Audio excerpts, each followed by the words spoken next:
Halo, selamat malam. Ketemu lagi di channel Gado-Gado Mavela.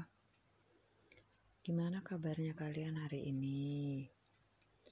Semoga kalian semua sehat-sehat selalu. Amin. Kalau lagi sakit, jangan lupa minum obat dan istirahat. Yang gak bisa tidur, yang lagi bete, yang lagi bosan, boleh mampir ke sini dengerin cerita saya. Yang sudah mampir, terima kasih ya. Jangan lupa subscribe, like, dan share. Oke, hari ini kita akan cerita tentang apa ya? Saya akan cerita tentang teman saya, namanya Mbak Lucy ya. Mbak Lucy ini dia sudah menikah kurang lebih 10 tahun lebih gitu. Ya gimana ya, namanya rumah tangga kan pasti banyak cobaan dan masalah gitu. Tapi biasanya sih masalahnya yang paling banyak itu masalah tentang ekonomi dan orang ketiga. Dan kebetulan Mbak Lucy ini masalahnya ya dua hal itu, tentang ekonomi dan orang ketiga. Tentang ekonomi itu suaminya gak punya pekerjaan tetap, tidak menafkahi anak-anak dan istrinya. Ya ada sih kasih nafkah, tapi ya nafkah seadanya. Bayangin aja,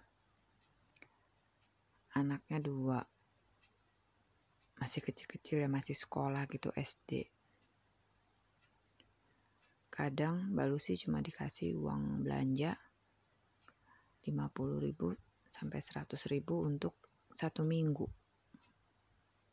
Hari gini uang segitu mana cukup buat beli beras, buat beli gas. Aduh, makanya tuh kadang suaminya tuh tega banget gitu. Gimana mau kasih anak-anak itu makanan bergizi, apalagi 4 sehat 5 sempurna. Kalau uang belanja aja cuma dikasih berapa? 50.000, 100.000. Aduh. Kalau Mbak Lucy minta lagi pasti dimarahin. Makanya kadang Mbak Lucy itu diem aja. Dikasih uang belanja iya, gak dikasih uang belanja ya udah diem. Ujung-ujungnya yang ngutang di warung. Tapi itu bener-bener lu tuh suami tega banget itu. Makanya ini buat para bapak-bapak di rumah, di luar sana gitu loh. Harusnya tuh kadang tuh bisa ngerti gitu loh. Ya mungkin memang kalau dapat istri kayak Mbak Lucy itu sangat beruntung sekali. Dikasih uang belanja kurang, dia diem aja. Gak mau ngerecokin suaminya dengan hal gini gitu. Ya walaupun sering juga Mbak Lucy bilang, "Mas, uangnya kurang, mau bayar listrik, mau bayar air, terus mau iuran komite sekolah, mau beli buku, mau apa gini gitu." Suaminya cuma diem aja. Yang kasihan tuh Mbak Lucy. Karena apa? Ya karena suaminya cuma tahu kasih dia duit 50.000, 100.000. Terus gak mau tahu semuanya. Mau listrik dibayar kek, mau air dibayar kek, enggak kek. Aduh. Jadinya pusing Mbak Lucy itu kadang mikirinnya. Jadi ini ceritanya suaminya itu udah berapa lama gitu loh gak pulang-pulang gitu. Alasannya sih kerja. Gak tahu juga itu katanya Mbak Lucy. Saya pernah tanyain, kerja apa sih suamimu? Gak tahu juga, dia bilang gak jelas. Kalau ditanya, ya bilangnya cari uang, tapi gak tahu kalau dimintain uang. Nggak ada uangnya. Lucu ya, jawaban kerja tapi nggak ada uangnya. Yang ada utang-utang segunung. Aduh, pusing jadinya. Jadi suatu hari anaknya Mbak Lucy itu sakit, yang bungsu. Terus Mbak Lucy itu bingung dan panik. Di rumah nggak ada uang, nggak ada obat juga, maksudnya nggak ada stok obat. Mau bawa anak berobat nggak bisa. Terus kalau mungkin ada yang bilang, kan bisa bawa ke puskesmas kalau pas ada uangnya. Ini Mbak Lucy sama sekali nggak punya uang. Kalaupun dia punya uang untuk berobat, ini misalnya contoh, ke puskesmas kan paling berapa biasa? 15.000 sampai 20.000. Itu kalau puskesmasnya dekat loh ya, nggak pakai angkot. Kalau puskesmasnya jauh dari rumah, butuh angkot, sekurang-kurangnya butuh uang 30 sampai 40.000. Nah, Mbak Lucy mikir kadang, uang segitu dipakai untuk berobat, lebih baik dia pakai untuk beli beras, bisa buat makan 2-3 hari. Ya kita nggak bisa salahin juga sih ya, karena kan kondisinya dia seperti itu. Tapi dia waktu itu cerita dia memang nggak punya uang sama sekali buat berobat. Jangankan 10.000, dia bilang 5.000 aja dia nggak punya gitu loh. Makanya dia tuh bingung banget. Yang dia punya cuma pulsa buat nelpon. Ya kebetulan kan tahu sendiri, kalau WA itu kan pakai paketan. Jadi nelpon dan WA-nya pun gratis ya kan, bayarnya kan sampai paketan habis.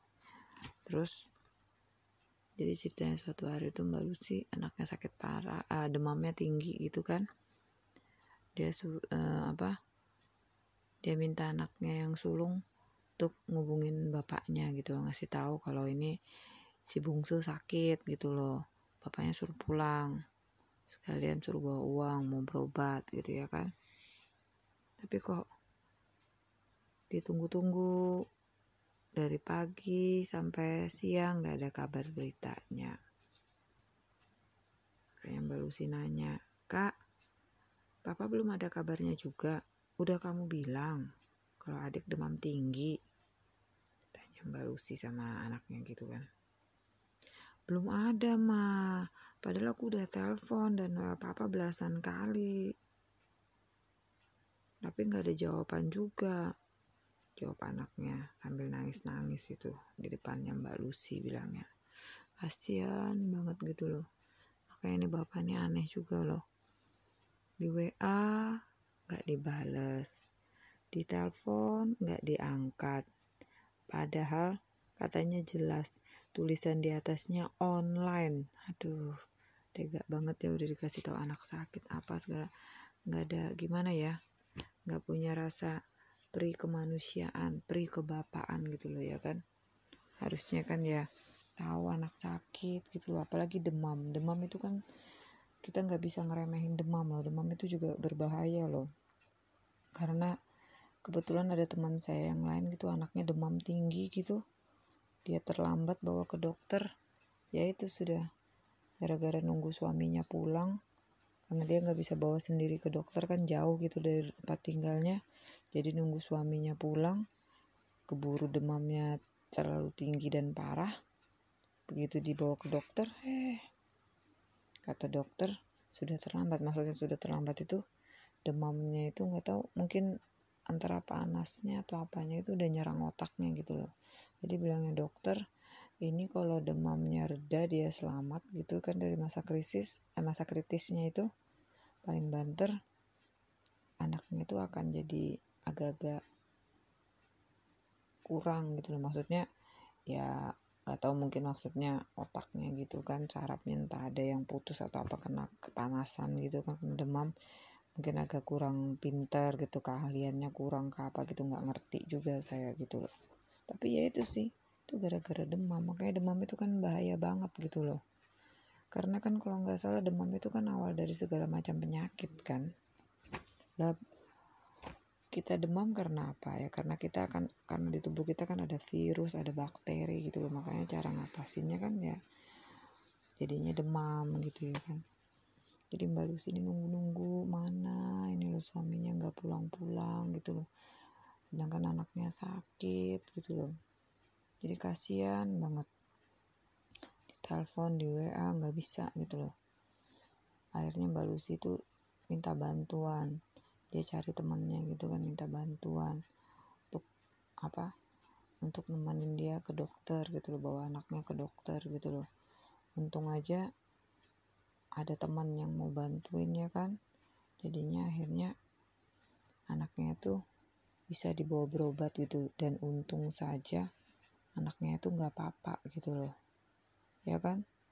Ya ibaratnya ya puji Tuhan lah ya, syukur banget ya kan, gak apa-apa gitu loh, padahal kan anaknya masih kecil gitu kan.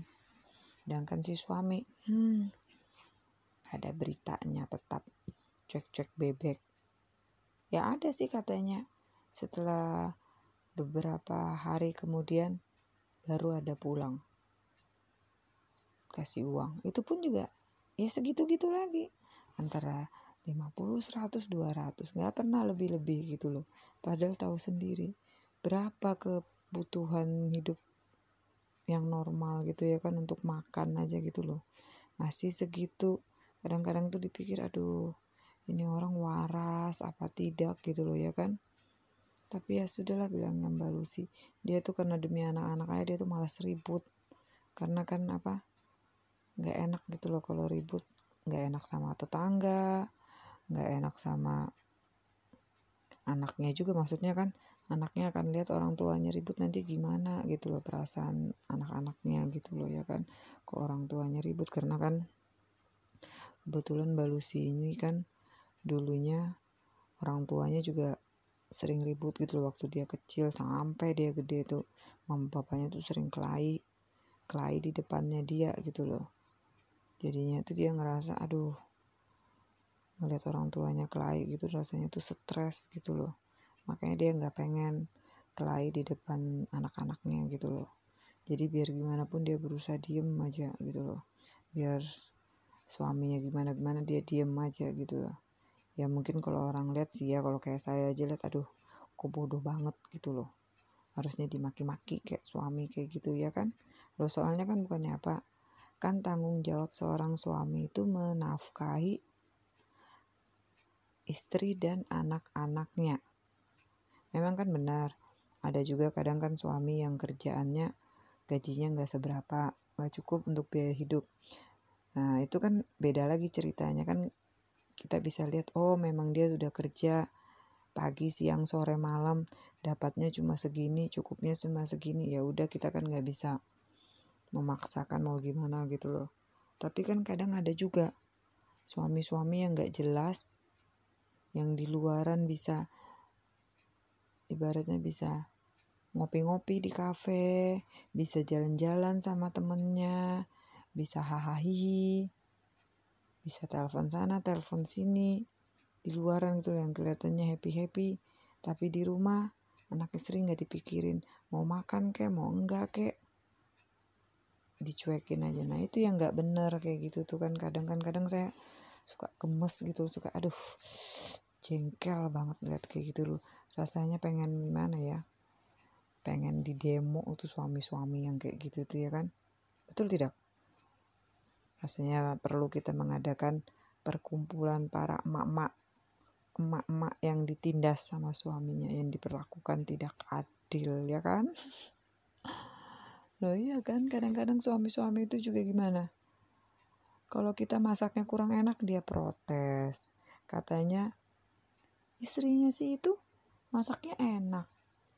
Nanti kalau kita di rumah dandanannya cuma pakai daster dia juga protes, katanya istrinya sih itu kalau suaminya pulang dandannya cantik, pakai bedak, pakai lipstik, wangi, padahal dia tuh nggak tahu. Maksudnya nggak tahu tuh coba tanyain suami-suami itu, dia kasih uang belanja berapa ke istrinya. Gak mungkin uang belanjanya itu 50-100 ribu, gak mungkin. Yang ada pasti uang belanjanya itu membengkak. Buat apa? Buat beli bedak istrinya, buat beli lipstik istrinya, buat beli makanan-makanan sehat, makanan-makanan bergizi. Hari gini loh, buru-buru makanan. Lipstik aja satu aja harganya berapa? Aduh, harganya mahal ya kan? Dari puluhan ribu sampai ratusan ribu aja ada itu ya kan? Semakin bagus warnanya semakin mahal juga harganya, semakin kinclong juga dipakai ya kan? Kan kita tidak bisa juga kan pakai produk sembarangan. Ujung-ujungnya apa? Wajah kita rusak, ayo berapa lagi ongkosnya ya kan? Makanya itu para suami-suami itu harus mengerti kadang bahwa jadi wanita itu sulit, susah, dan repot. Apalagi kalau buat para wanita yang hobi dandan, butuh beli lipstik, beli bedak, belum lagi yang lainnya pensil alis, aduh. Apalagi apa parfum, parfum yang wanginya semerbak itu harganya berapa? Gak mungkin 10-20 ribu. Pasti itu harganya ratusan ribu bahkan jutaan ya kan? Pewangi baju aja lo bayangin. Harganya juga mahal. Yang wangi dan tahan lama aja harganya berapa? Memang ada harganya yang 1.000-2.000, nggak ada kan? Semakin wangi dan tahan lama semakin mahal, harganya semakin bagus ya kan? Nah itulah makanya. Jadi ya itu sih. Makanya kadang itu ya itulah. Gimana ya, kadang kasihan juga saya sama Mbak Lucy, tapi gimana? Kan nggak mungkin saya ngusulin yang tinggalin aja suami, nggak mungkin kan? Walaupun kadang dia tuh cerita sambil nangis-nangis, saya kasihan. Dia bilang, Vel, kenapa ya suamiku tuh kayak gitu? Dia bilang, padahal aku tuh salah apa gitu loh. Aku tuh di rumah dari pagi sampai malam, bahkan kadang sampai pagi lagi kan kalau misalnya ngurusin anak. Maksudnya kalau misalnya anaknya sakit kan dari pagi sampai pagi lagi. Bener kan? Ibu-ibu loh ya kan ngurusin anak. Apalagi kalau anaknya demam. Kita modalnya cuma apa? Cuma bisa ngompres. Nah, bayangin bolak-balik ngompres saja ya kan? Betapa capeknya itu ya kan? Habis mau gimana lagi? Mau kasih makan obat. Kadang demamnya juga belum tentu turun langsung kan? Pasti mesti dibantu kompres segala ya itu kan. Maka ini buat emak-emak yang berjuang sendiri, para istri-istri yang ngurusin anaknya sendiri tuh bisa tuh ngerasain, tahu tuh gimana rasanya itu ya kan. Sudah susah ngurusin anak, uang belanja kurang lagi, aduh rasanya tuh kayaknya sudah neraka banget ya kan, neraka di dunia ya kan, aduh. Makanya tuh salut, luar biasa tuh, saya acungin jempol tuh buat para ibu-ibu, para istri-istri, emak-emak di luar sana yang bisa tetap gimana ya, tetap berjuang walau keadaannya sulit atau gimana tuh perlu dikasih apresiasi itu ya. Sungguh hebat, dan itu adalah emak-emak yang luar biasa. Itu pasti itu anak-anaknya tuh pasti anak-anak yang akan tumbuh besar menjadi anak-anak yang soleh dan soleha ya kan, amin ya kan. Ya ginilah, ini sedikit cerita dari saya kan. Dan maaf ya kalau misalnya ceritanya kurang menarik atau kurang seru atau gimana gitu kan. Ya ini cuma sekedar cerita, cuma untuk sekedar masukan aja ya kan, untuk hiburan aja. Semoga kalian merasa terhibur dan suka. Kalau kalian suka, jangan lupa subscribe, like, dan share ya. Dan terima kasih yang sudah mendengarkan video saya sampai selesai. Semoga Tuhan memberkati kalian selalu. Amin. Bye-bye.